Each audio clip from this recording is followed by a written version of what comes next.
Bonjour, bien-aimés dans le Seigneur. Toujours un plaisir, une joie et un bonheur d'être avec vous en ce jour. Un jour béni où nous sommes toujours en train de parler des types de serviteurs de Dieu, donc des types de services de Dieu. Tout en bénissant le Seigneur pour le bishop Michael Amamié, qui est déjà en train de venir vers nous pour la formation des évangélistes. Nous croyons et nous savons que la moisson est grande et qu'il y a aussi peu d'ouvriers. Et c'est à nous de prier le Seigneur de la moisson de nous envoyer des ouvriers. Et ces ouvriers qui viennent vers nous, nous devons prendre la peine de les former, les préparer et leur donner surtout l'amour du travail, l'amour du service de Dieu. Et nous bénissons le Seigneur pour cette école d'évangélisation qui a pu couvrir autant de nations et qui se tient dans différents pays. Nous bénissons encore le Seigneur pour la vie du bishop Mike, l'évêque Michael Amamié, sa famille, Mama Princess Monevi et leur fille. Aujourd'hui, je veux encore vous parler des types de serviteurs de Dieu. Et ici, j'aimerais être clair et dire une chose dans ce commencement. De plus en plus, on a comme l'impression que il y a une exposition de plusieurs leaders, des défauts de plusieurs leaders paraissent, et surtout certaines attitudes, certains comportements, certains caractères qui sont à décrier. Et étant un leader, étant aussi un meneur d'hommes, bien sûr dans la présence du Seigneur, j'ai toujours dit à mes amis, et ceux qui voient en moi un père, un fils, et ceux qui voient en moi un père, un leader, un mentor, je leur dis toujours, ne manquez jamais de rappeler à votre père, à votre aîné, à votre leader ou quelqu'un que vous aimez ses erreurs. Bien sûr, dans l'obéissance, dans la simplicité et dans la douceur. Parce que le fer aiguisant le fer donne droit à tout fer de pouvoir aiguiser l'autre fer. God bless you, love day. We appreciate you. Thank you. God bless your family. Bishop Mike is on the way flying to our side for the program, the School of Evangelism. We wish to see you very soon. Donc, le fer aiguisant le fer veut dire qu'on peut aimer un leader, on peut apprécier son langage, on peut apprécier son comportement, on peut apprécier son style, mais s'il y a des défauts, il y a des choses qui ne sont pas de Dieu, qui ne sont pas vraies, il faut avoir le courage de le lui dire et surtout d'interpeller certaines personnes. Ça, la Bible dit que un projet échoue parce qu'il y a peu de conseillers. De l'autre côté, quel que soit le leader, quels que soient les acquis et les possessions du leader, tout leader doit savoir que l'homme en lui-même, en tant qu'entité, en tant que créé par Dieu, l'homme n'est pas mauvais en lui-même. Seulement, l'homme a le libre arbitre et le choix de l'homme peut le conduire vers ce qui est mal, comme ce qui est donc bon. Donc le bien et le mal existent en toute personne, dépendant bien sûr de l'esprit qui influence l'homme ou l'esprit qui possède l'homme. Donc, un père peut être un bon père jusqu'à ce que, par exemple, l'esprit de la débauche s'empare de lui. Vous verrez ce dernier dans les rues, vous verrez ce dernier donc dans les bars en train de traîner. Ce n'est pas parce qu'il est mauvais père en lui-même, mais là, il a cédé sous l'influence d'un esprit, et cet esprit est en train de l'entraîner dans la débauche. Ne pas reconnaître que ce père est en train de dévier, c'est faire une erreur grave. Mais se mettre donc sur les réseaux sociaux, les plateformes pour l'exposer, dans le but de le dénigrer devant ses enfants, ça ne serait pas bien. Mais l'interpeller pour parler avec lui, c'est bien. Sinon, dans le milieu parmi ses enfants, ceux que vous considérez amis ou proches, vous pouvez leur dire, voici, vous marchez avec un tel, mais priez dans le secret, mais veillez à ce que telle chose ne vous emporte pas. Parce que la Bible dit malheur à celui qui met sa confiance en l'homme. Quand la Bible parle de malheur à celui qui met sa confiance en l'homme, la Bible parle de l'âme, l'homme. L'homme est devenu une âme vivante. Donc l'âme porte un nom alors que l'esprit a des valeurs. Ça, la Bible dit que le fruit de l'esprit est. Donc un homme peut avoir des valeurs spirituelles, mais son âme peut être liée, ou son âme peut être influencée, ou son âme peut être troublée par certaines pratiques et certains comportements. Ça veut dire que n'en voulez pas à ceux qui par moments trouvent que certaines personnes ont dévié. Parce que la déviation est très subtile. C'est comme vous êtes en voiture et à un certain moment vous perdez un peu la route. Vous prenez une voie. Vous croyez que vous êtes sur le chemin, vous avancez.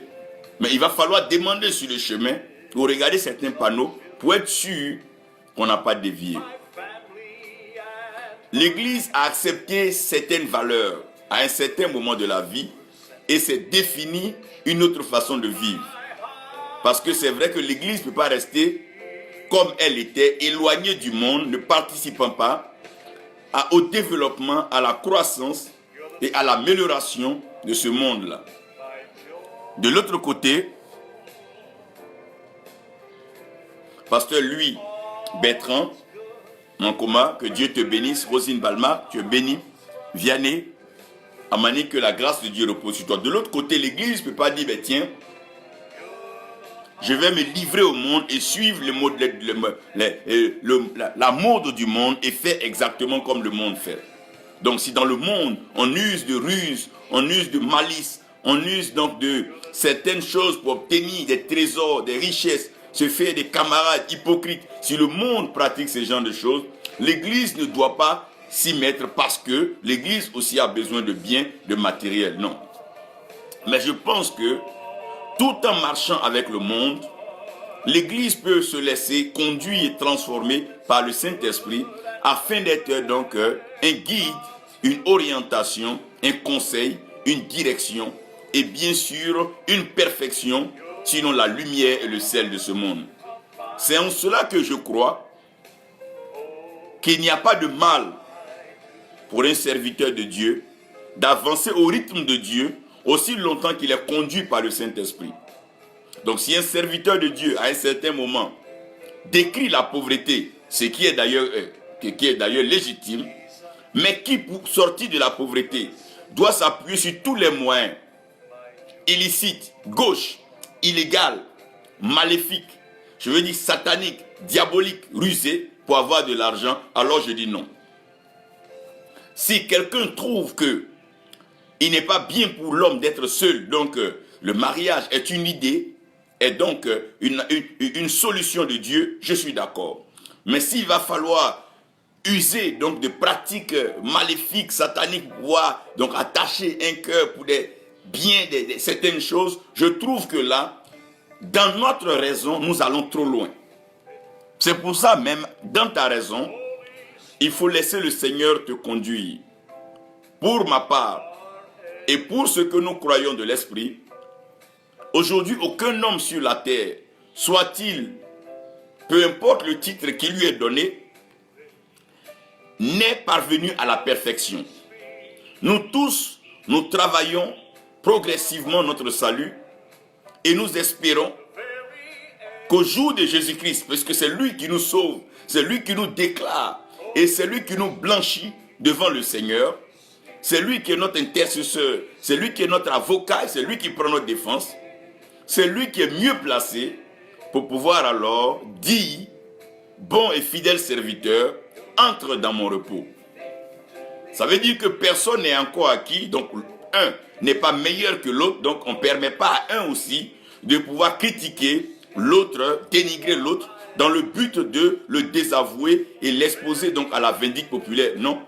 Mais il est important et il est vrai que nous nous interpellons, de peur que dans tous ces gros désirs, ces rêves d'avoir tellement de biens et de matériel, nous livrons notre âme au diable et que l'amour démesuré de l'argent, du luxe, du paraître et de la célébrité nous conduisent malheureusement à une mort malheureuse et une mort dans les ténèbres et une mort qui certainement ouvrira le boulevard, sinon les entrailles de la mort.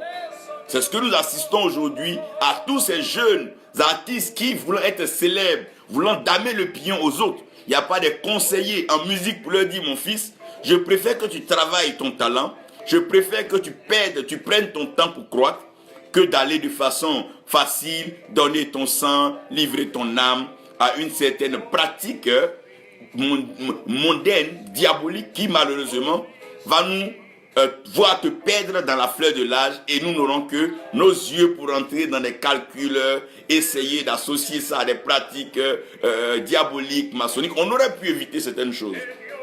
Aujourd'hui, par la grâce de Dieu, je voulais vous parler des serviteurs superficiels. Et je crois par la grâce de Dieu que nous devons comprendre que la vie de l'homme doit être comparée, doit être vue comme la vie de l'arbre. Et quand on parle de l'arbre, il ne faut pas seulement regarder le fruit de l'arbre, ni le feuillage de l'arbre, sinon le gros tronc, les branches, mais il est important de pouvoir s'interroger sur la racine de l'arbre, ce qui fait le fondement de l'arbre. Donc, de tout ce qu'un homme dit, de tout ce qu'un homme fait, il faut s'interroger sur l'esprit qui, au fait, conduit ce dernier. Et l'esprit est sondé par le Saint-Esprit. La Bible dit, ne mettez pas foi en tout esprit. Ça veut dire que, même si la prophétie dit que tu seras par exemple roi, c'est une bonne parole pour toi. Mais ce n'est pas parce que c'est une bonne parole que l'esprit qui annonce cette parole est un esprit pur, sinon l'Esprit Saint. De peur que, étant devenu roi, tu te retrouves dans une prison satanique et une malédiction criarde qui va emporter non seulement ta personne, mais des générations après toi. Donc, s'interroger sur la profondeur fait que on te trouvera un peu trop critique, on te trouvera un peu trop pointu, on te trouvera un peu trop précis. Pendant qu'il y a un miracle dans une foule, d'autres acclament, d'autres essaient de regarder, observer, est-ce que c'est vraiment un miracle? Certains même attendent 1 mois, 2 mois, 3 mois, d'autres 1 an avant de se prononcer. Est-ce que cela a vraiment bâti les vies? Est-ce que cela a apporté quelque chose? Encore plus loin, certains même vont attendre 5 ans, 10 ans. C'est leur droit. C'est leur droit. Ce n'est pas parce que tu dis une bonne chose de la part de Dieu que les hommes doivent directement adhérer. Non.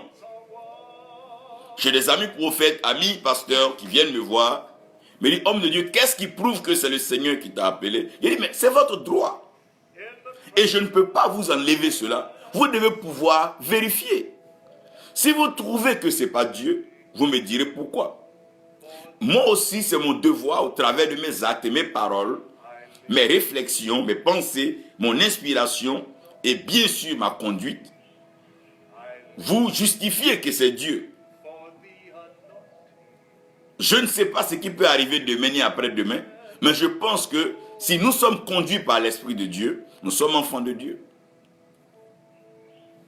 Donc, la surface étant tellement accessible, étant tellement paisible, étant tellement éclairée, parce qu'il y a toujours les ténèbres qui couvrent la surface donc des profondeurs, sinon de l'abîme. C'est pour ça que je vous explique que les ténèbres ne se créent pas. Il suffit de commencer à creuser un trou, aussi profond que le trou deviendra, de façon naturel, vous allez voir que le trou commencera à s'assombrir et deviendra noir.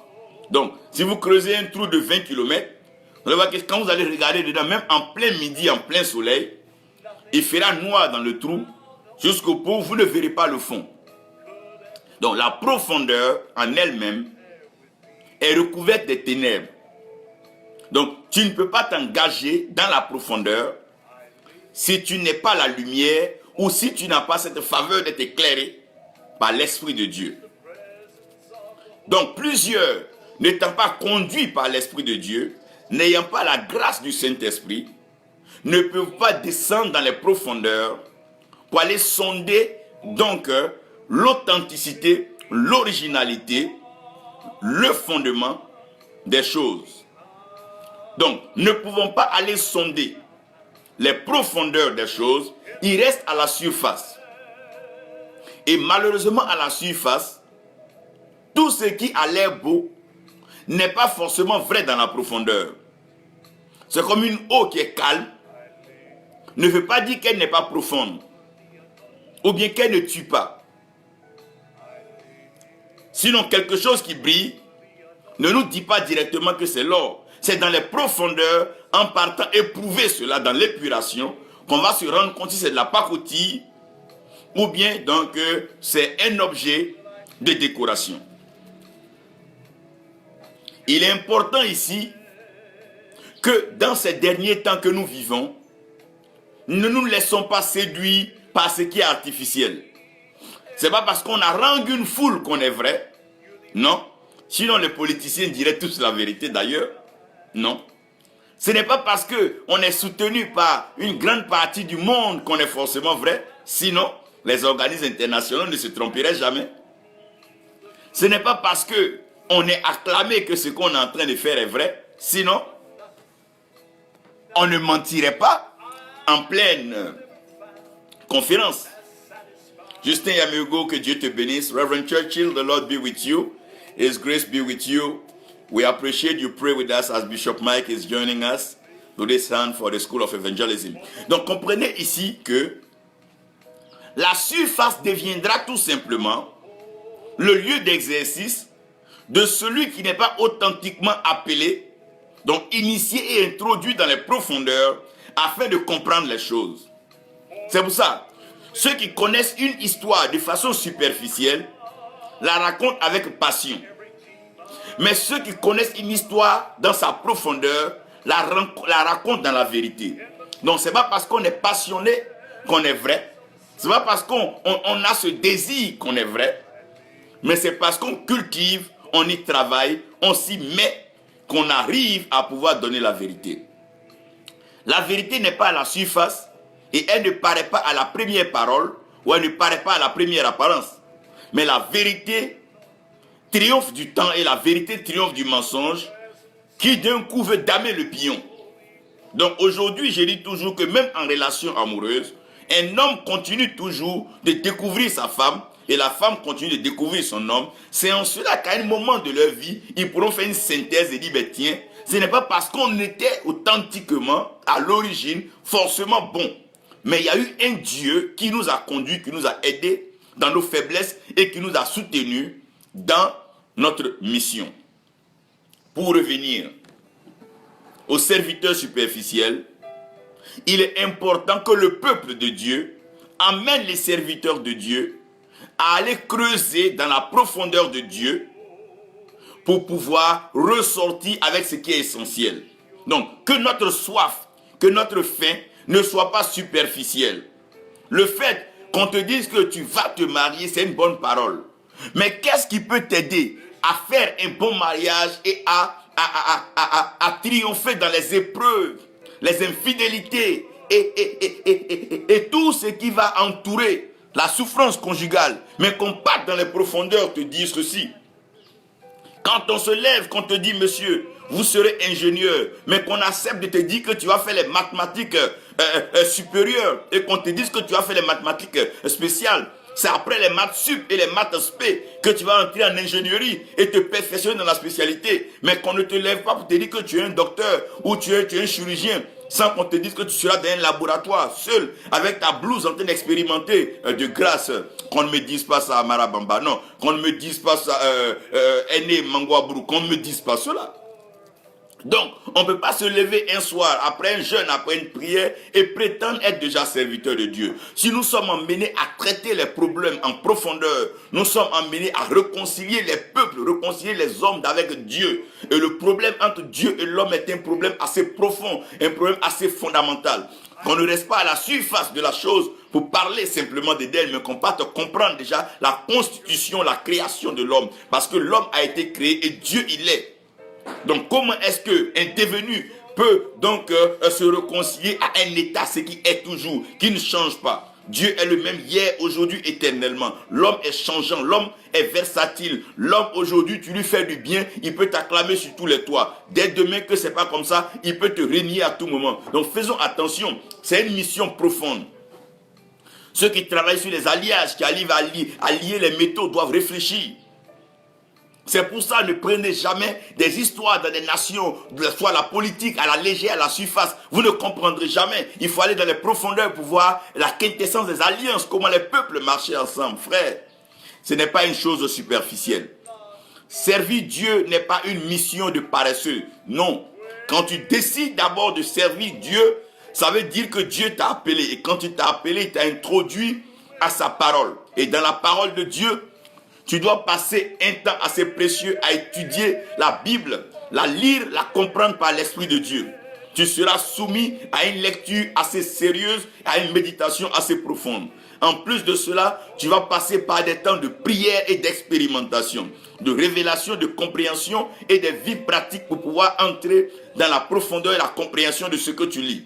L'eunuque d'Éthiopie lisait bien sûr, mais il ne comprenait pas ce qu'il lisait, comme cela est dit dans le livre d'Actes. Mais il lisait un passage d'Ésaïe. C'est la profondeur, c'est quelque chose de profond, de spirituel, d'essentiel. On ne joue pas à la surface. Les choses sont dans la profondeur. C'est pour ça souvent c'est étonnant quand des soi-disant leaders viennent et ils donnent des discours à la surface, mais ils ne savent pas ce que ces discours peuvent provoquer dans le fond. Quand tu viens, tu dis à des jeunes gens, je connais quelque chose pour vous donner l'argent pour vous rendre milliardaire, mais ce n'est pas l'argent que tu leur donnes qui est le problème, mais c'est la compréhension, la connaissance, la sagesse qui leur permet, mon Dieu, de pouvoir gérer ces richesses. C'est de ça qu'il est question. Ce n'est pas l'acquérir qui est le problème, mais c'est le maintenir, le fructifier pour en faire un héritage pour les générations. Sinon, Adam et Ève étaient dans un jardin et le jardin ne manquait de rien. Mais le manque de la compréhension, de la profondeur les a bien sûr amenés à écouter une parole superficielle. Et dans cet appel de Dieu, non seulement Dieu t'appelle depuis le ventre de ta mère et il te forme et il te prépare, mais il va te soumettre à une lecture sérieuse. Tu vas étudier le Pentateuque, tu vas étudier ces livres de Moïse où Dieu dans la Genèse va exposer les commencements, comment lui Dieu a placé les principes de la création, comment lui Dieu a conçu la création. Nous n'étions pas là-bas, mais dans l'esprit nous étions en lui. Et que Dieu décide de dégager ce qui est en lui pour en faire un être humain comme toi et moi, c'est déjà trop profond. Il va présenter que la meilleure façon pour l'homme d'apprécier, c'est le mouvement. Il va décider de mettre l'homme dans une terre de difficulté. Il dit, Abraham, tes enfants, je les envoie à captivité. C'est ce qui va nous permettre de découvrir alors la démarche d'Exode. Comment Dieu va se révéler à Moïse, parler à Moïse, s'entretenir avec Moïse, lui expliquer l'historique et le plan qu'il a pour le salut. Avant que Moïse ne parte en Égypte, se confronter à la puissance pharaonique et à toute la magie d'Égypte, et ressortir victorieux, voyant la mer rouge s'ouvrir. Ce n'est pas la blague, ce n'est pas un jeu, c'est des profondeurs. Qu'est-ce qui fend l'eau? Avant de prendre ce peuple et traverser un désert, un lieu sec, aride, où il n'y a pas d'eau, il n'y a pas de provision, il n'y a pas de nourriture, il va falloir que Dieu lui-même se pourvoie en nourriture, en lumière, et bien sûr en fraîcheur pour eux, afin que le peuple ne meure pas dans le désert. Nous allons aller maintenant, Dieu va initier le peuple à son amour, où il va introduire le sacerdoce. En demandant que le tabernacle soit parmi nous, il dit maintenant je vais habiter parmi vous. Donc si je dois habiter parmi vous, vous devez savoir comment me louer, m'adorer, comment me célébrer, comment me psalmodier, me chanter. Comment se présenter saint et pur devant moi. Alors la sacrificature va être introduite. Nous allons voir maintenant les Lévitiques où Dieu va commencer à exposer ses lois avec ceux qui vont appeler à son service l'appel selon l'ordre aaronique et selon les Lévitiques qui seront là au service de Dieu.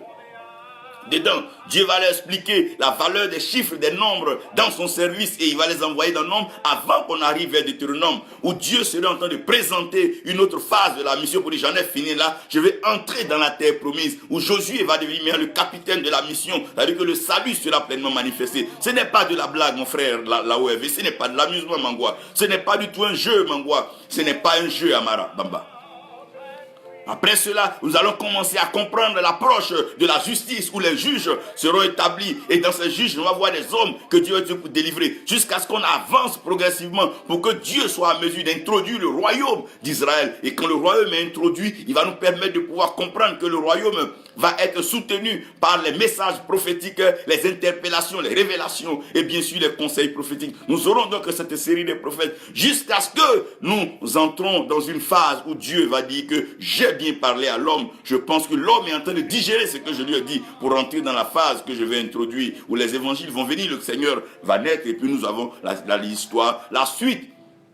Et pour ne pas que cela finisse de façon incomplète, il va maintenir Jean, malgré vents et marées, la persécution, de rester sur l'île de Patmos en vie afin de recevoir la révélation. Ces choses qui allaient arriver à la fin des temps, ce n'est pas de la blague. Quand on est serviteur de Dieu, on traite des hommes, on traite des peuples, on traite des familles, on traite des nations. Les situations que les nations vivent aujourd'hui, la Bible en parle. Nous devons pouvoir en parler sans être partisans ou sans avoir parti pris pour un mouvement politique et autres. Ça, c'est les œuvres des hommes. Ça disparaît avec les hommes. Pendant que la vie, elle est éternelle. Les terres ne disparaissent pas. Les hommes partent, mais les terres restent. Même quand Mandela n'est plus là, l'Afrique du Sud demeure. Les terres restent. Ça veut dire que ce n'est pas une œuvre superficielle. Mon frère, ma soeur, si jamais tu avais pensé qu'il s'agissait de porter de belles tenues et dimanche, se voir appelé par un ami, un camarade, pour venir dire de belles phrases, faire acclamer les gens, les faire danser, ah non, non, non, là tu t'es trompé. Non, non, non. Si on t'avait dit que non, arrange-toi juste, viens, dis quelque chose qui va plaire aux gens, tu vas les mettre dans l'émotion, ils vont te trémousser, et après ça, tu vas leur parler d'argent. Non, non, non, tu t'es trompé. Si on t'a dit non, trouve une stratégie, viens essayer de tordre la pensée des Écritures pour mener les gens donc à t'acclamer, à te suivre comme étant une idole. Ah non, non, non, c'est pas de ça qu'il s'agit, s'il te plaît, serviteur superficiel. Je veux t'inviter. Dans la profondeur, je veux t'inviter à aller méditer, je veux t'inviter à aller comprendre ces Écritures. Car la vie des hommes, la vie des peuples, la vie des nations en dépend.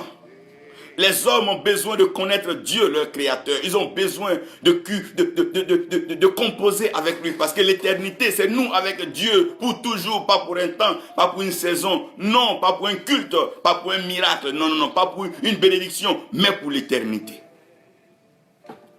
Quand tu ne sais pas faire les mathématiques, à un devoir de mathématiques, pour toi c'est comme l'enfer, ça devient une éternité. Mais quand tu arrives à savourer les maths, même un devoir de 4 heures, 5 heures, pour toi c'est comme si de rien n'était. Si nous n'avons pas appris à connaître Dieu et aimer Dieu, mais je dis que l'enfer serait mieux. Certains choisiraient d'aller en enfer parce que connaître Dieu est un fardeau. C'est pour eux c'est un fardeau. Mais jouir des avantages du royaume du service, alors là, du service de Dieu, ça c'est facile. Les offrandes, les dîmes, l'argent, ça c'est facile là. C'est bien, voilà, se faire acclamer. Mais il y a des choses. Ils ont payé des prix. Certains ont été isolés, éloignés de leur famille, déportés en captivité. D'autres ont été dans des temps de privation pour pouvoir entendre la voix de l'Éternel, pour pouvoir répercuter l'ainsi parle l'Éternel. Sophonie 3, nous allons. Sophonie 3.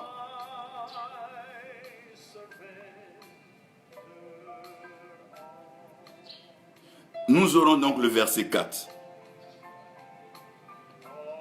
Sophonie 3, le verset 4.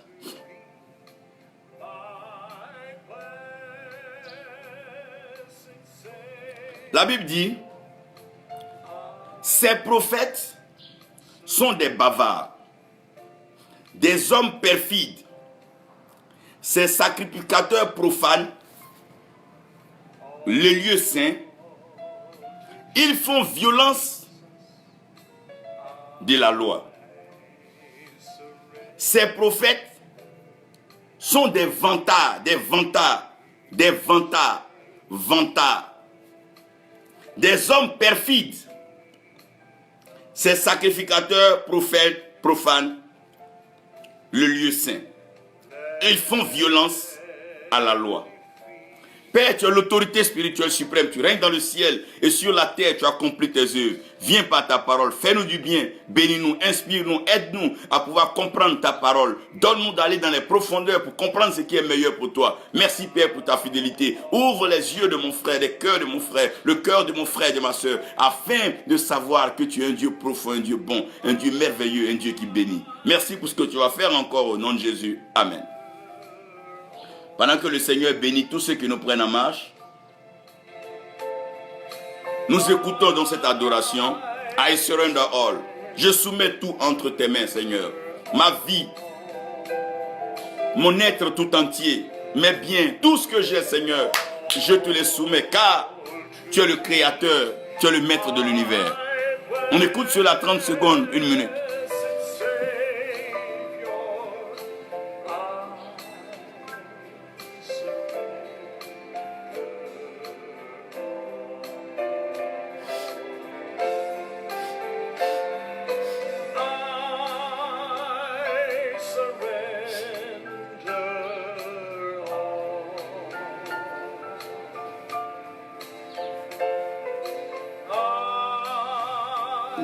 Surrender all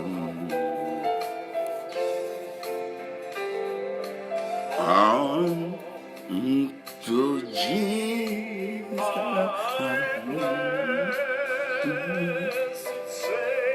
Merci, que le Seigneur vous bénisse et que sa grâce soit avec vous. J'aimerais donc commencer par vous dire ici que la Bible dit ces prophètes-là sont vantards. Quand on parle de quelqu'un de vantard, c'est qui?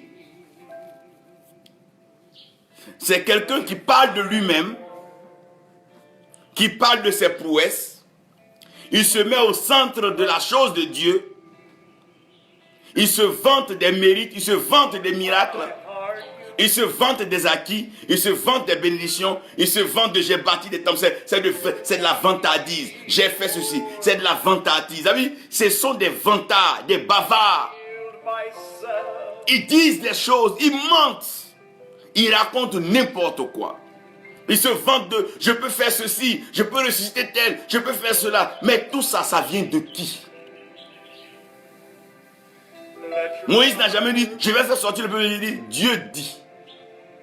Ce sont des vantards perfides. On ramène tout à leur nom. Qu'on dise que c'est eux. C'est eux qui sont des... Attends, d'où vient cette vantardise? Souviens-toi, homme, que tu n'étais que poussière. Dans le jardin, Dieu a rétabli le dit non, homme, attends. Tu es tiré de la poussière. Tu es ce que tu es par ma grâce. Tu es ce que tu es par ma puissance. Nous sommes qui nous sommes par la grâce, par la puissance et par la faveur de Dieu. Mais ces hommes sont des vantards. Évangéliste Lydie Niamie, c'est dommage que des vantards, des bavards, des hommes perfides, égocentriques, tout doit venir vers eux.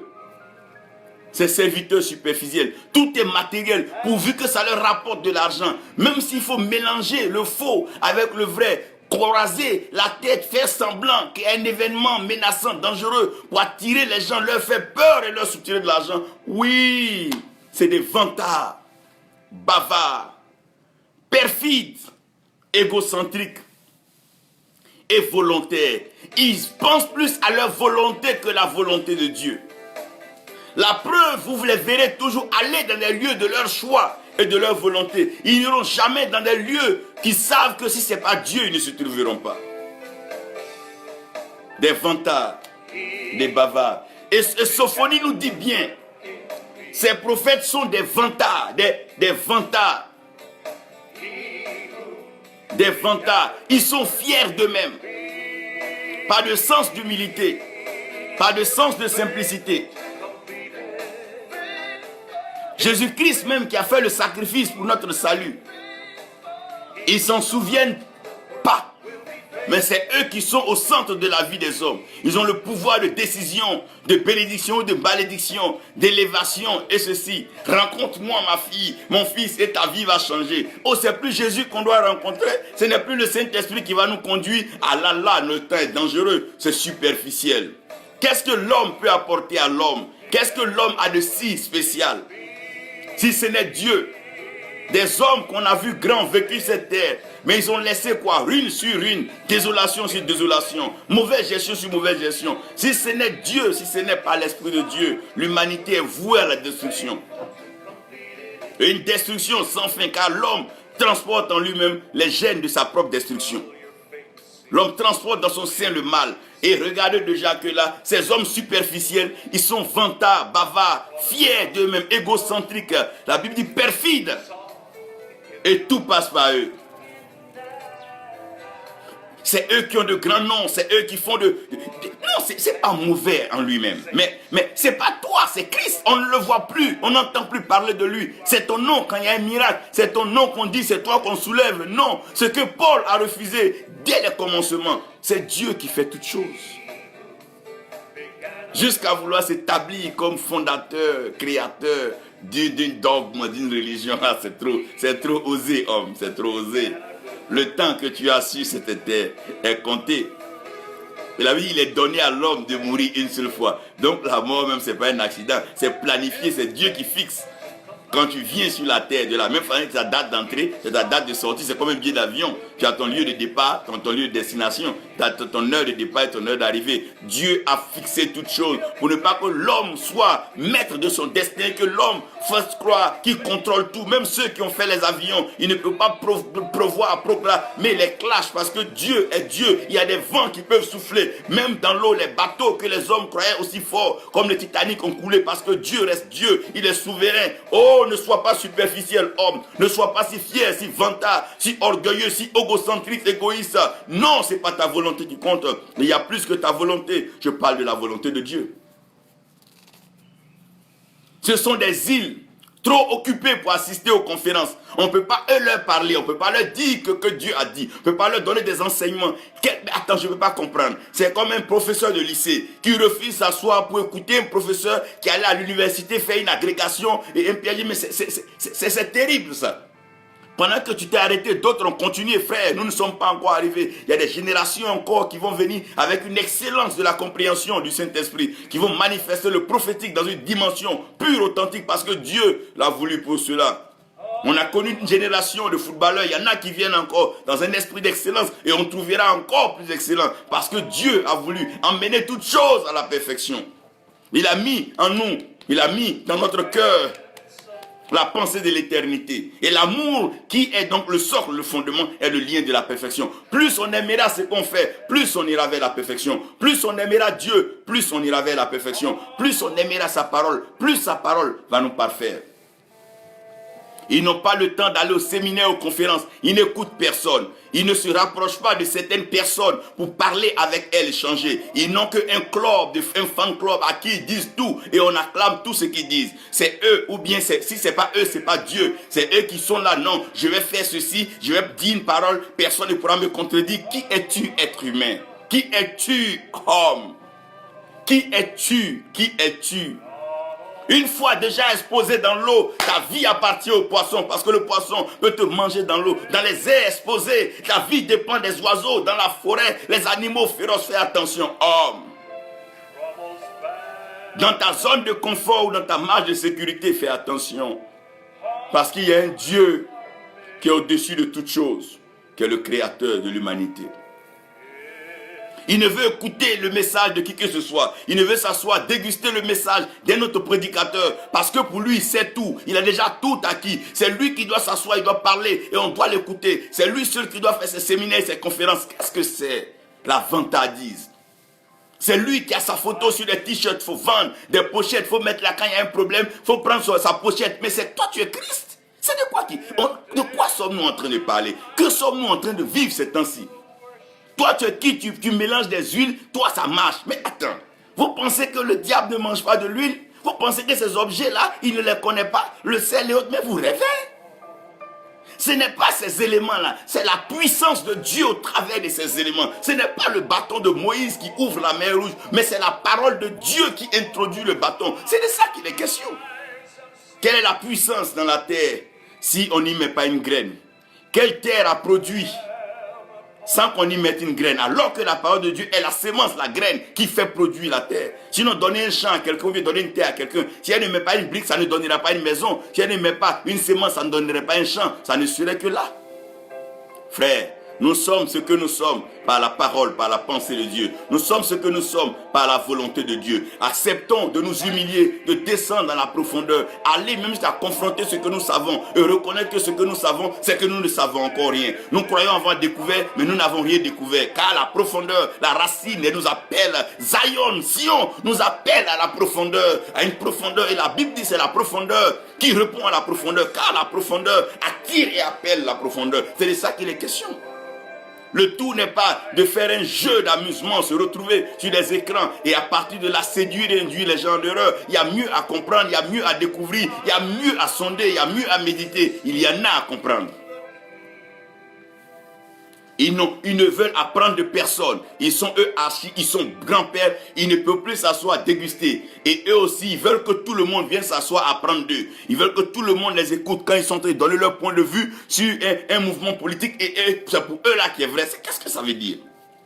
Ta vérité peut être ta vérité par rapport à ce que tu vois, ce que tu penses et ce que tu sais. Mais ça peut être un gros mensonge pour quelqu'un d'autre. Le poisson peut dire le meilleur lieu où être c'est l'eau. Mais le lion va lui dire non, tu t'es trompé. Il n'y a rien de tel dans la forêt. Frère, faites attention, l'espèce vit dans sa source. Et chaque source soutient son espèce. Notre source, c'est Dieu. Notre ressource, c'est Dieu. Notre provision, c'est Dieu. C'est Dieu notre protection, notre production. C'est Dieu notre transformation. Son nom, c'est Jésus-Christ.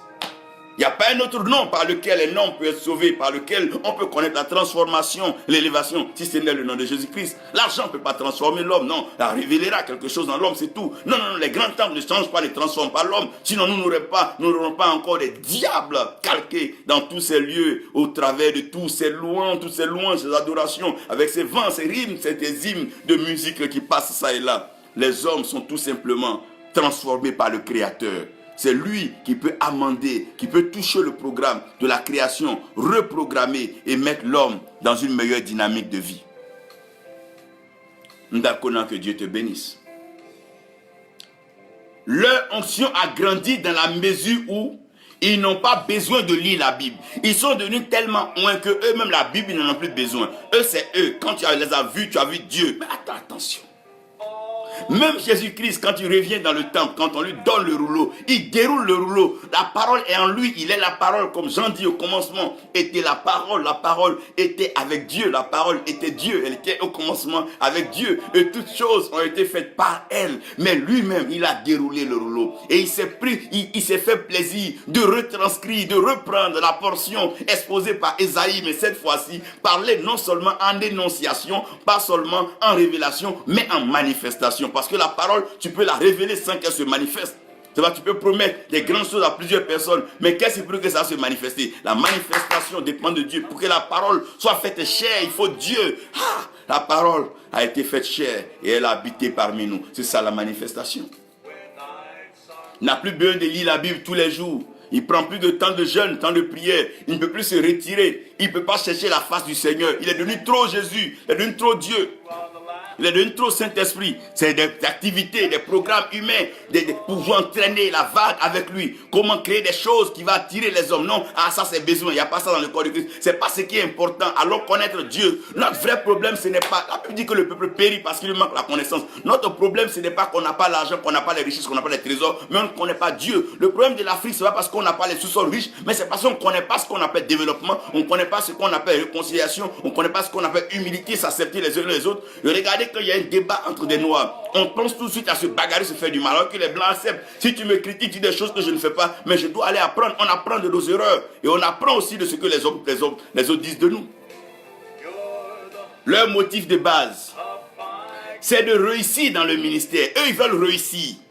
Ils prennent le ministère comme étant un challenge de leur vie. Frère, le citron ne peut jamais vouloir réussir et devenir un manguier. Non, un citronnier reste un citronnier. Mais il doit devenir le meilleur citronnier selon ce que Dieu veut. On se développe en meilleur de ce que Dieu nous a fait. On ne peut pas devenir autre chose que ce que Dieu dit que nous sommes. Le citronnier a beau être arrosé, ne peut être qu'un bon citronnier. Mais il ne peut pas devenir un manguier ou un oranger. Sinon, il ne peut pas devenir donc le pamplemousse. Ce n'est pas possible.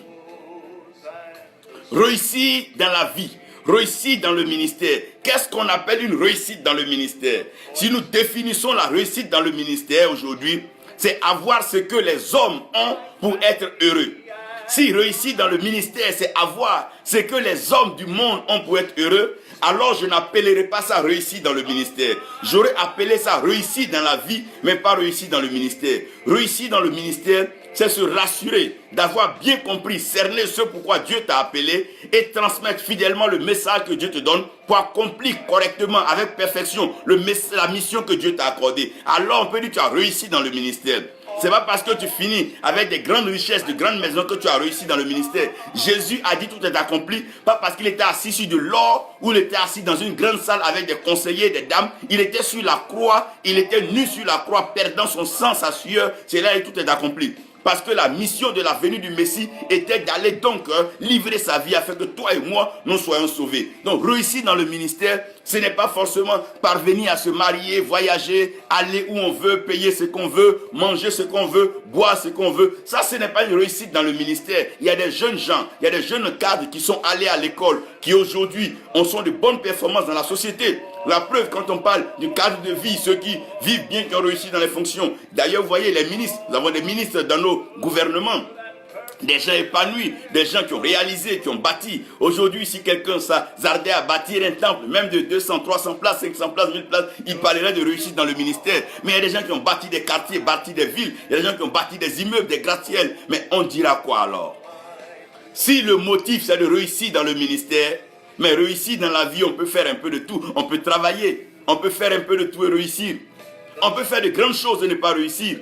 Parce que réussir, c'est selon un plan qu'on t'a donné. C'est pour ça, dans la construction, il y a toujours un plan que l'architecte soumet. Et c'est après, conformément à ce plan, qu'on va venir regarder à la fin des travaux et des œuvres pour savoir si le plan a été construit comme il se devait, si les normes ont été respectées. L'arche a été donnée selon les normes, les données, les valeurs pour que Moïse construise avec la matière que Dieu voulait. Donc ce n'était pas un jeu que Moïse se donnait lui-même ou se vantait d'avoir construit un grand bateau comme Noé ou bien non. C'est des choses qui dépendent de Dieu. Et Dieu est clair et précis là-dessus. Le motif, c'est de réussir dans le ministère, financièrement, matériellement et socialement. Donc pour eux, quand un serviteur de Dieu n'a pas d'argent, il n'est pas financièrement fort, il n'a pas de voitures, qu'on ne le voit pas socialement avec des biens, pour eux, il n'a pas réussi le ministère. Non. Non. Allez-y lire la Bible et vous allez comprendre. Quand vous allez commencer depuis la Genèse, c'est Dieu qui enrichit qui il veut. C'est Dieu qui élève qui il veut. C'est Dieu qui établit qui Dieu veut. La Bible dit, il élève un et il rabaisse l'autre. C'est Dieu qui choisit quelqu'un selon son bon désir. Il est donné à l'homme de pouvoir travailler. C'est Dieu qui fait fleurir les œuvres des mains des hommes. Il y a des gens qui travaillent de 6 heures du matin jusqu'à minuit sans repos, mais ils sont malheureux dans la vie. Il y a des gens qui ont des activités tous les jours, des contrats, ils ne sont pas payés. Il y a des gens qui font un peu de tout, ils se battent avec un peu de tout. Mais pourquoi? Vous devez comprendre ici que la réussite financière, matérielle et sociale dépend d'un système bien défini dans lequel on s'inscrit et on respecte les règles et les lois. C'est malheureusement pour ça que beaucoup d'Africains se donnent à la politique, pas parce qu'ils ont vu aider leur peuple ou développer leur peuple, mais simplement parce qu'ils veulent s'accomplir financièrement, matériellement et socialement. C'est aussi dommage pour laquelle plusieurs personnes attrapent une Bible, se mettent dans un soi-disant lieu de culte pour pouvoir arriver à se satisfaire financièrement, matériellement et socialement. On ne devient pas serviteur de Dieu parce qu'on veut s'afficher ou s'affirmer financièrement, matériellement, socialement. Ça serait la plus grosse destruction et ça serait le plus gros malheur d'avoir utilisé le nom de Dieu en vain. Il y a un peu de tout aujourd'hui. Les Messi, Ronaldo, ils jouent au football, ils ont des grands moyens, ils n'utilisent pas le nom de Dieu en vain. J'aimerais là saluer Kadio Joachim, que Dieu te bénisse, Kota Présis, que Dieu te bénisse. On ne vient pas au ministère pour s'afficher, s'affirmer financièrement, matériellement et socialement. C'est vrai que Dieu va rémunérer son serviteur, mais cela ne doit pas être l'objectif. C'est parce qu'on a entendu la voix de Dieu, nous sommes conduits par Dieu et Dieu nous pousse à faire son œuvre. Il dépense donc de l'argent de l'église pour acheter des chaussures, des vêtements, des voitures, des biens coûteux. Donc cet argent qui doit servir à gagner des âmes, permettre aux brebis d'être à l'aise et de perdre les brebis. Malheureusement, cet argent est utilisé à des fins égoïstes, à des fins personnel et bien sûr fantaisiste. Aujourd'hui, on peut se priver de certaines choses, mais on dit non, aujourd'hui dans le monde qu'on te respecte, il faut que tu sois très bien habillé et tout. Qui vous a dit que les Moïse étaient mal habillés? On peut être habillé de façon sobre, de façon correcte. Eh bien, on n'a pas besoin d'aller quand même claquer tout le budget de l'église ou tout le budget que le pauvre contribuable a mis pour dire qu'on est épanoui financièrement et qu'on est épanoui matériellement et socialement. Non, non. Si tu veux réussir, écoute le Seigneur et garde le conseil que les livres prophétiques ou les prophètes te donneront. Tout ce que tu es en train de fabriquer, c'est ça qui va te nuire. Pour eux, ils doivent réussir forcément, matériellement, financièrement. Quand on les voit, ils ont l'argent, des grosses voitures, on les voit à l'aéroport. Oui, ça va, le ministère, ça va. Est-ce que c'est ce que Dieu t'a dit? Est-ce que c'est ce que Dieu te demande? Mais les gens voyagent toujours, il y a des chefs d'entreprise, il y en a plein là même avec moi en ce moment. Certains qui sont épanouis dans la vie, financièrement, matériellement, socialement, ils sont bien mariés, les enfants vont dans les écoles, dans les grandes universités. C'est leur vie. Frère, quand tu es un serviteur de Dieu, sache que tu ne te sers pas, mais tu es au service de quelqu'un. Et tu dois prendre tes instructions de ce dernier et tu dois te référer à ce dernier. Quiconque ce dernier envoie te parler, tu dois prendre cela comme étant une interpellation de la part de Dieu. De peur que toutes ces affaires de tout feu, tout flamme finissent trop dans une malédiction, dans un enfer qui ne dit pas son nom. Il commence à faire très chaud. On se demande si le dernier à rentrer en enfer n'a pas oublié de fermer la porte. Parce qu'il y a ce vent amphérique qui est en train de souffler sur ce monde, cette création, où les hommes n'ont plus Dieu pour la valeur humaine et le respect, la considération des choses spirituelles, des choses de Dieu. Mais tout le monde s'éloigne de ce qui est profond, mais on reste à la surface. Et quoi? Ils n'ont rien à donner spirituellement aux gens. Spirituellement, quand tu les approches, ils vont te parler de leur maison, ils vont te parler de leur villa, ils vont te parler de leur voyage, ils vont te parler de choses ici, mais ils ne te donneront pas une substance, ils ne t'interpelleront pas. La création, le créateur, oh mon Dieu, ils ne peuvent pas t'ouvrir le livre saint, ils ne peuvent pas, oh mon Dieu, ils ne peuvent pas t'amener à comprendre, t'aider à rentrer dans la révélation de la parole. Non, ils ne peuvent pas. Ils ne peuvent pas.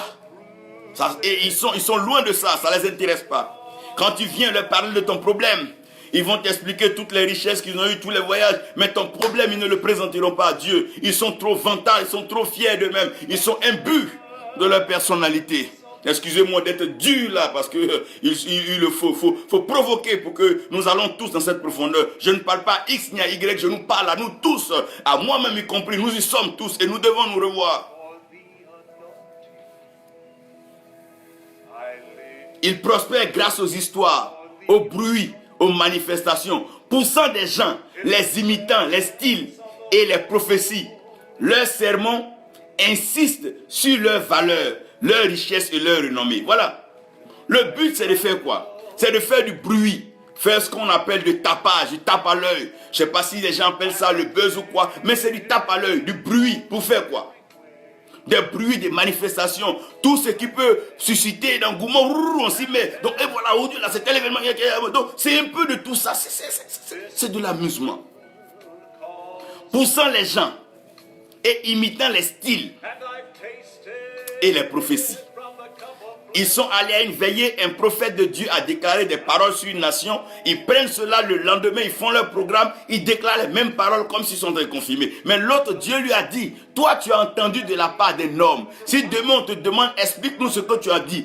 Est-ce que tu peux aller encore en profondeur? Est-ce que tu peux creuser? L'homme superficiel entend ce que les autres disent et il reproduit.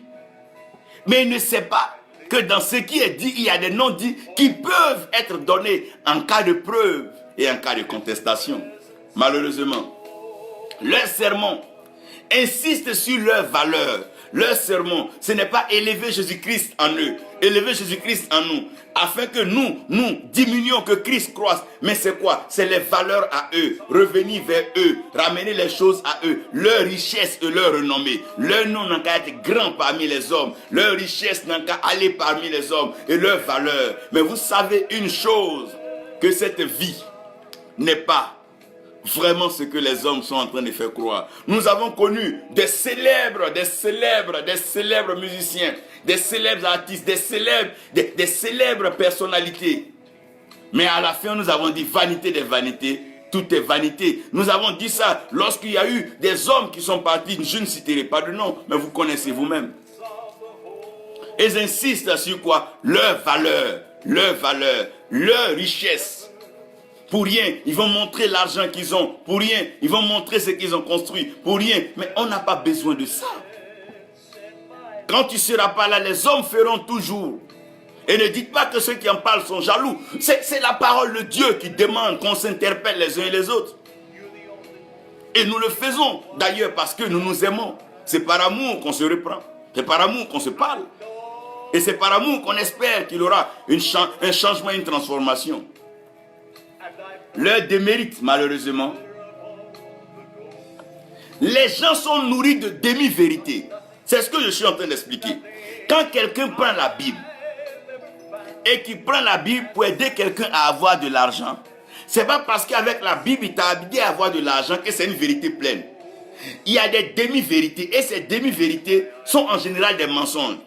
Non, comme Ruth est partie sur l'ordre de Naomi, donc ça veut dire qu'il y a des systèmes qu'on peut faire pour... Non, faites attention. Si Dieu, par exemple, une femme peut venir, elle pleure parce que son mari l'a abandonné, Dieu peut inspirer que le prophète donne à la femme des instructions pour réconcilier sa maison. C'est possible. Mais ce n'est pas des choses qui se font à tout bout de champ. C'est par inspiration et par révélation. Sinon, ces demi-vérités, en général, sont des mensonges. Ces gens sont nourris de demi-vérités, de mensonges, des discussions de motivation. Ce n'est pas parce qu'on te motive à réussir que ce qu'on est en train de faire pour toi est vrai. Je n'ai rien contre la motivation.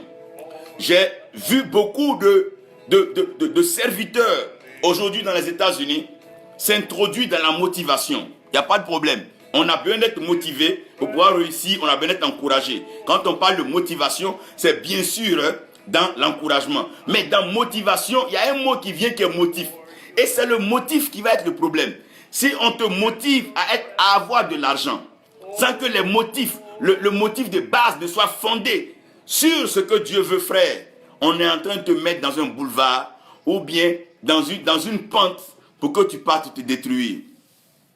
Je n'ai rien contre les motivational speakers. Moi-même, j'aime encourager, j'aime motiver, j'aime pas laisser les gens désespérer, mais de grâce. Ces gens-là, les gens sont nourris de demi-vérités. Ils ne veulent pas comprendre. On ne peut pas t'expliquer une gloire sans te parler de l'humiliation. Ça n'a pas de sens. On ne peut pas te dire tu vas moissonner sans sémence. Ça n'a pas de sens. On ne peut pas te dire tu seras érudit sans te cultiver. Ça n'a pas de sens. On ne peut pas te dire que non, tu seras leader sans avoir été disciple. Ça n'a pas de sens. On ne peut pas te dire que tu vas être père sans avoir été fils. Ça n'a pas de sens. On ne peut pas te dire que tu vas donc monter si tu n'es pas descendu. C'est des bêtises. On ne peut pas te dire que tu seras épuré si tu ne passes pas par le feu. On ne te dira pas que tu vas être multiplié s'il n'y a pas une pluie qui arrive. Il faut qu'on explique les choses dans sa plénitude. Mais qu'on ne nous blague pas des demi-vérités. Ils sont toujours en mouvement. Non, ils n'ont vraiment rien à partager et à donner. Ils n'ont rien à donner. Ils n'ont rien à donner aux gens. Les gens sont donc en grande partie non sauvés. Les gens ont l'argent. Les gens savent faire les ken, les coups. Ils savent organiser tout. Après eux, organiser, faire les trucs. Ils savent même utiliser les systèmes, brouter. Bah, mais comme vous voulez. Mais ils ne sont pas sauvés parce qu'ils n'ont pas la parole. Ils ne comprennent pas la parole. Ils ont la matière, le matériel et tout, mais ils n'ont pas la parole. C'est comme quelqu'un qui a des ingrédients qu'il ne sait pas préparer. Malheureusement, il a tous les ingrédients, mais il n'a pas de soupe, il n'a pas de repas. Ils sont charnels et pécheurs, impies et religieux. Quand on est en train de parler de charnel, ne m'emmenez pas tout de suite à tel péché. Je ne parle pas de tout ça. Je suis en train de parler de la plénitude de message.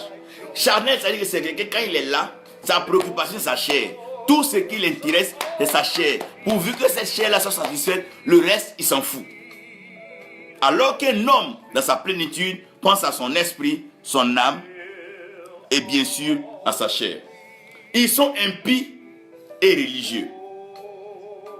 Un homme religieux peut adhérer à tout dogme, toute pratique. Il peut flirter avec des sectes, flirter avec des mouvements, pourvu que ça lui aille.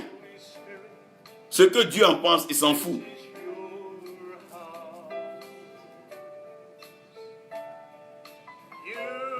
Il s'éloigne donc là où l'herbe est verte et l'eau est stagnante, où l'eau est paisible. Il s'éloigne des herbes vertes. Il s'éloigne de la parole de Dieu, de la pureté. Il s'éloigne de la vérité. Il crée un concept dans lequel il habille les choses et il développe les choses pour juste motiver les gens en leur montrant de grandes choses. Ce n'est pas tous ceux qui te disent « allons en Europe » qui te disent que tu vas réussir. Ce n'est pas ceux qui disent « allons au Canada ». Ce n'est pas vrai. C'est pas vrai. Quelqu'un peut te dire « allons au village » et au village, il peut encore aider ta vie à être meilleure. Frère, faisons attention. Ce sont des serviteurs superficiels. Ils perdront toujours des chrétiens sérieux au profit de d'autres serviteurs de Dieu. Les superficiels vont rassembler les gens. Mais avec le temps, on va voir que ceux qui ont de la profondeur, ceux qui ont une soif, vont dire « ah mais ce gars-là, je le suis, mais il n'y a rien dans ce qu'il raconte. » C'est les mêmes choses, raconter les mêmes films, les mêmes histoires, mais vers la fin, ça n'apporte rien. Mon âme n'est pas nourrie, je suis en train de mourir, je suis là, je ne parle plus de Dieu. Maintenant, quand il me lève matin, c'est qui couper, qui escroquer. À un moment, ma vie devient quoi? Mais je n'ai même plus le temps pour m'asseoir, pour prier, compter sur Dieu, pour me conduire, avoir des révélations, des communions à Dieu. Mais il m'envoie dans quoi là? Dans une affaire charnée, une affaire superficielle, une affaire qui ne ressemble même pas au ciel, une affaire dans laquelle Dieu n'est pas. C'est pour ça, faites attention. Quand on vous pousse trop à chercher des choses sur cette terre, alors que la Bible dit que recherchez premièrement le royaume des cieux et sa justice et tout sur la terre vous sera donné. Quand vous dit de rechercher tout sur la terre, ça va vous payer une place au ciel. Faisons très attention. Ne prenons pas des demi-vérités pour aller confondre ou bien pour aller la présenter devant la plénitude de la vérité. Nul ne peut blaguer Dieu, nul ne peut tromper Dieu. C'est pour ça que Jésus dit, il est écrit que, quand il dit il est écrit, le diable arrête ses bêtises. Parce que la vérité, on ne peut pas jouer avec. La vérité, on ne peut pas la tronquer, on ne peut pas la diluer, on ne peut pas s'amuser avec. Non, c'est pas parce qu'on est par exemple conduit, dominé par un péché qu'on va le justifier. Quand c'est mal, c'est mal. Quand c'est noir, c'est noir. Quand c'est blanc, c'est blanc. On doit accepter de dire la vérité. On dit non, comme c'est pour lui là, on ne peut pas adapter la Bible à quelqu'un. Le salut, c'est Dieu qui le donne par grâce. Je peux être d'accord sur la grâce, mais adapter quelque chose à quelqu'un, non, lui il peut faire. Non. Il n'y a pas quelqu'un qui est autorisé à faire le mal. C'est la grâce qui nous préserve, nous tous. C'est pas plus grâce que David, après tout ce qu'il faisait, Dieu le maintenait. C'est pas plus grâce parce qu'il est David que non, c'est la grâce, mon frère. C'est une question de grâce. Donc avec le temps, ces hommes superficiels vont commencer à perdre ceux qui ont la soif. Mais au départ, ils en auront beaucoup. Mais ceux qui ont vraiment une soif vont se rapprocher de ces hommes. Marcelin Yao, que Dieu te bénisse. Oli, you are blessed. Presque à d'aimer. Et comprenez que Dieu te bénisse, que c'est ça. Mais qu'est-ce que nous devons faire? Je vous ai dit, il n'y a pas de message sans une porte de sortie. Ce n'est pas possible. Il n'y a pas de révélation sans possibilité de rachat. Dieu a tant aimé le monde qu'il a donné son Fils unique. Il y a toujours une porte de sortie. Et cette porte de sortie, c'est Jésus-Christ. Il n'y a pas une autre porte par laquelle nous pouvons aller à Dieu. La Bible dit qu'il y a un seul médiateur entre Dieu et l'homme. Et cette médiation, c'est Jésus-Christ. Il va falloir que dans ce cas de figure, nous retournions au Seigneur. Que nous ne mettions pas foi en tout esprit distracteur, tout esprit de motivation, d'ambiance et tout. Non. Revenons de façon calme, de façon sincère, de façon profonde à Dieu. Revenons d'abord à Dieu. Revenons d'abord au Seigneur. Revenons à notre premier amour. Revenons à notre Créateur. Revenons à sa parole. Revenons à sa pensée. Revenons à sa vision. Revenons à son orientation. Abraham n'a pas dit je serai grand. C'est Dieu qui a dit va rendre le nom d'Abraham grand. Faites attention entre ce que Dieu dit et ce que vous dites. Faites attention entre les pensées de Dieu et vos pensées. Il dit ses pensées ne sont pas nos pensées et ses voix ne sont pas nos voix. Ses voix ne sont pas nos voix. Il dit même que de la même façon que le ciel est élevé, éloigné au-dessus de la terre, c'est comme ça l'écart entre nos voix et nos pensées sont avec les siennes. Donc faisons très attention ici. Il faut maintenant se préparer, se charger. Quand tu sais que tu es appelé à servir Dieu comme Paul, retire-toi dans le désert d'Arabie. Que Dieu te bénisse, amour exaucé, que Dieu vous bénisse. Que sa grâce repose sur vous. Quand tu sais que Dieu t'a appelé, ce n'est pas dans la motivation. Retire-toi dans le désert d'Arabie comme Paul. Va sonder les Écritures. Va t'asseoir et réfléchir. Va parler avec Dieu. Va interroger Dieu. Ne cherche pas des moyens rapides pour pouvoir donc tromper les gens. Non. Va chercher la profondeur. Retire-toi, va te charger, va comprendre des choses. Quand tu rencontres des hommes, plus vous avancez, tu as de la nourriture à leur apporter. Plus vous marchez, mais le jeu est en train de changer. Regardez les meilleurs joueurs, plus le match devient dur, plus ils jouent. Les prédicateurs de l'évangile, quand ils sont en séminaire dans un pays, c'est pas le premier 2, 3, 4 jours, les 2 premières années, mais plus les années avancent, ils élèvent le niveau. Parce que quoi? La profondeur, c'est de la substance. La profondeur, c'est la quintessence. La profondeur, c'est la grâce, c'est la faveur de Dieu. Regardez, celui qui ne sait pas trop, il est prêt à s'exposer. Regardez, sur une piste de danse, celui qui n'est pas bon danseur, dès qu'il va, il veut faire des démonstrations. Mais celui qui sait qu'il danse, il laisse la mélodie arriver dans les portions où il peut expliciter, il peut la présenter des pas merveilleux, des pas de danse. Frère, nous ne sommes pas dans une course de 20 minutes. Nous ne sommes pas dans une course de matu vu, mais c'est une profondeur. Frère, nous devons accepter d'être bâtis par Dieu. Si ça doit nous prendre des temps dans la maison en train de lire, prier, comprendre la parole de Dieu. On ne peut pas devenir instruire le monde si on n'a pas été instruit. On ne peut pas éclairer le monde si nous-mêmes nous ne sommes pas éclairés. On ne peut pas être donc dégager le feu du Saint-Esprit si on n'a pas été embrasé dans le buisson de l'Éternel. On ne peut pas apporter de l'eau fraîche si on n'a pas été immergé, inondé dans l'eau. Non, on ne peut pas marcher sur la terre si nous n'avons pas la caution de Dieu. Faisons attention, arrêtons d'être superficiels. Arrêtons de tromper, de blaguer les gens. Revenons, retrouvons nos frères. Nous devons nous asseoir. Quand le monde vient avec un problème, on doit être capable de diagnostiquer le problème de façon spirituelle, biblique, basée sur la vérité de Dieu et apporter la solution aux hommes. Voilà de quoi il est question. Ce n'est pas donc bavarder, raconter nos vies pendant que le monde s'empire, la sécheresse, la pauvreté, la misère, les maladies, les épidémies sont en train de grandir et nous sommes en train de faire des discours pompeux, en train de motiver les gens à une vie meilleure pendant que rien ne s'améliore et chaque jour les gens sombrent, les gens meurent, les gens sont découragés et là, les hommes perdent espoir et la question revient, y a-t-il vraiment un Dieu? Est-ce que Dieu a encore des serviteurs et des prophètes sur cette terre? Frère, c'est parce que nous allons trop vite, trop précipités, pressés par la réussite dans le ministère, vouloir amasser des gens, s'accomplir financièrement, matériellement, socialement. Mais nous oublions ce qui fait la force, ce qui fait donc la piété, la profondeur qui est la connaissance. Dieu dit parce qu'ils ont rejeté la connaissance, moi aussi je les ai rejetés. Nous avons besoin de comprendre et connaître ce que Dieu veut. Nous devons nous préparer. Parce que nous aurons des gens à nourrir. Dieu nous emmènera des ministres, des chefs d'État. Il va nous emmener des riches hommes d'affaires. Si nous n'avons rien pour les nourrir, nous allons raconter des histoires. Qu'est-ce que tu as à présenter à un chef d'État de ta réussite matérielle, ta réussite financière? Il n'a pas besoin de ça. Non. Qu'est-ce que Joseph pouvait expliquer à Pharaon de sa propre vie? Il est déjà Dieu d'Égypte. Mais il va falloir leur présenter ce qu'ils cherchent. Il y a en tout homme créé par Dieu une soif interminable, une soif de connaître Dieu, de rencontrer Dieu, de le découvrir. Il y a en tout homme une soif de découvrir le spirituel, le surnaturel. Il y a une soif, une certaine soif en chaque personne. Même quand tu auras ce que tu appelles ton accomplissement matériel, financier, social, quand tu auras tout, il y a une soif qui va t'interpeller. Oh mon Dieu, il y a une soif qui va t'interpeller. Nous devons pouvoir revenir à Dieu, nous charger, nous préparer pour apporter la nourriture spirituelle. Apporter la nourriture équilibrée de la parole de Dieu à tous ceux qui ont soif. Les gens viennent vers nous et ils repartent avec plus de problèmes. Les hommes viennent de temps en temps dans les lieux de culte, mais ils repartent encore plus confus. Les hommes se rapprochent des uns et des autres et ils repartent encore plus troublés. Pourquoi? Parce qu'on n'a pas pris la peine de se préparer. On n'a pas pris la peine de pouvoir passer du temps avec le Seigneur, nous abreuver à sa source, nous asseoir à ses pieds, le laisser nous cultiver, le laisser nous instruire. Mais plutôt, nous avons été influencés par une soirée, une veillée, un programme, un peu d'argent, un parent qui nous a dit tiens, bâtis un temps pour faire des programmes. Les œuvres de Dieu ne sont pas les œuvres des hommes.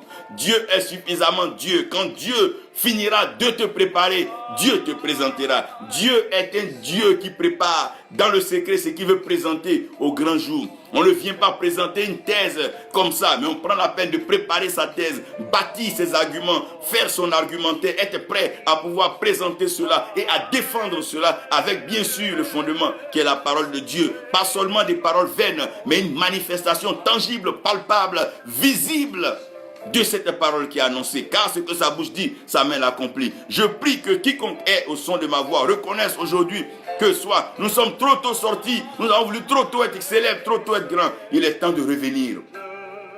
Revenons au Seigneur, restons à ses pieds, cachons-nous dans le creux du rocher, comme l'aigle. Laissons nos plumes tomber, enlevons nos becs et nos griffes. Laissons qu'une saison nouvelle vienne avec une restauration. Que Dieu nous prépare et qu'il nous envoie lui-même. Ne nous envoyons pas nous-mêmes parce que nous voulons, mais laissons Dieu nous envoyer. Si cela doit nous amener à une privation de repas, à une privation d'acclamation quelque part, oui, il vaut mieux manquer cela et faire ce que Dieu nous demande. Que la grâce de Dieu, la paix de Dieu repose sur chacun de vous et que son amour nous soutienne tous en tout temps.